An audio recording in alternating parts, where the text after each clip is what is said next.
Hello friends, अस्तित्व news 22 में आप सभी का स्वागत है। दोस्तों, हम आपके बीच कुछ खास अपडेट लेकर प्रेजेंट हो रहे हैं। दोस्तों, जैसा कि पेंशन धारकों के लिए खुशखबरी है, 20% बढ़ी अतिरिक्त पेंशन। एडिशनल पेंशन पाने के लिए 80 साल की जरूरत नहीं, हाई कोर्ट का बहुत बड़ा फैसला। तो दोस्तों, मध्य प्रदेश हाई कोर्ट ने एक महत्वपूर्ण फैसला में कहा है कि जैसे ही कोई पेंशन भोगी 79 वर्ष की उम्र पूरी करता है और 80 में प्रवेश करता है, वैसे ही उसे अतिरिक्त पेंशन यानी एडिशनल पेंशन मिलनी चाहिए।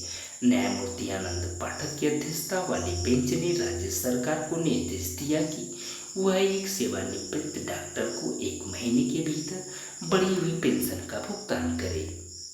तो दोस्तों, ये पेंशन धारकों के लिए खुशखबरी है। क्या था पूरा मामला, जानते हैं। डॉक्टर के कौल, जो इस मामले में याचिकाकर्ता थे, उन्होंने जून 1991 में नेताजी सुभाष चंद्र बोस मेडिकल कॉलेज जबलपुर के डीन के पद से सेवानिवृत्ति ली थी।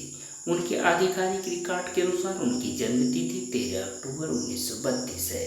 डॉक्टर कौल ने अदालत में याचिका दायर की थी कि उन्होंने 79 वर्ष की आयु पूरी कर ली है, लेकिन पेंशन में वृद्धि का लाभ उन्हें अभी तक नहीं मिला है।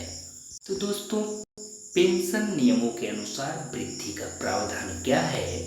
तो मध्य प्रदेश सिविल सेवा पेंशन नियमों के अनुसार 80 से 85 वर्ष के बीच के पेंशन भोगियों को 20% अतिरिक्त पेंशन, 85 से 90 वर्ष के बीच 30% अतिरिक्त पेंशन, 90 से 95 के बीच 40% अतिरिक्त पेंशन और 95 से 100 वर्ष के बीच 50% अतिरिक्त पेंशन मिलती है। 100 वर्ष की आयु के बाद पेंशन में 100% की वृद्धि का प्रावधान है। सरकार की गणना फार्मूले पर विवाद।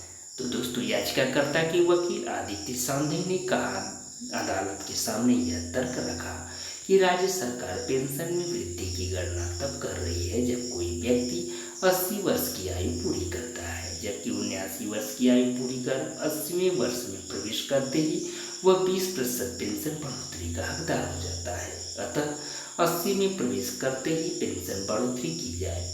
वकील ने कहा कि सरकार के बनाए फार्मूले के कारण कई पेंशन भोगियों को उनके अधिकार से वंचित रखा गया है। तो अदालत का निर्णय और आदेश क्या है दोस्तों? न्यायमूर्ति आनंद पाठक की अध्यक्षता में उच्च न्यायालय की बेंच ने दोनों पक्षों की दलीलें सुनने के बाद यह निर्णय लिया कि सरकार की गणना पद्धति उचित नहीं है।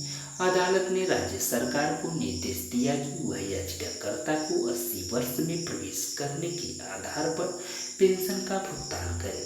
कोर्ट ने कहा कि 1 महीने के भीतर पिछली अवधि की बढ़ी हुई पेंशन राशि का भुगतान करे।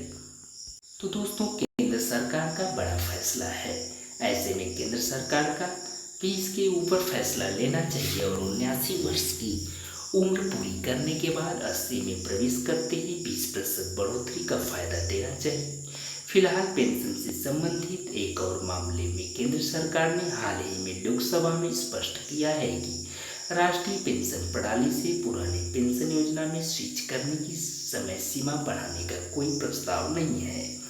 1 जनवरी 2004 के बाद नियुक्त किए गए केंद्रीय कर्मचारियों के लिए सारे केंद्रीय सरकारी कर्मचारियों के लिए एनपीएस अनिवार्य है। इसके लिए स्विच करने की अंतिम तिथि 31 अगस्त 2023 और निर्णय लेने की अंतिम तिथि 30 नवंबर 2023 थी।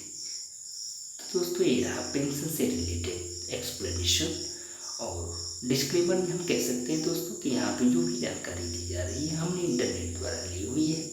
अस्तित्व न्यूज़ 22 इस खबर की पुष्टि नहीं करता दोस्तों। आपका बहुत बहुत आभार दोस्तों, बहुत बहुत धन्यवाद।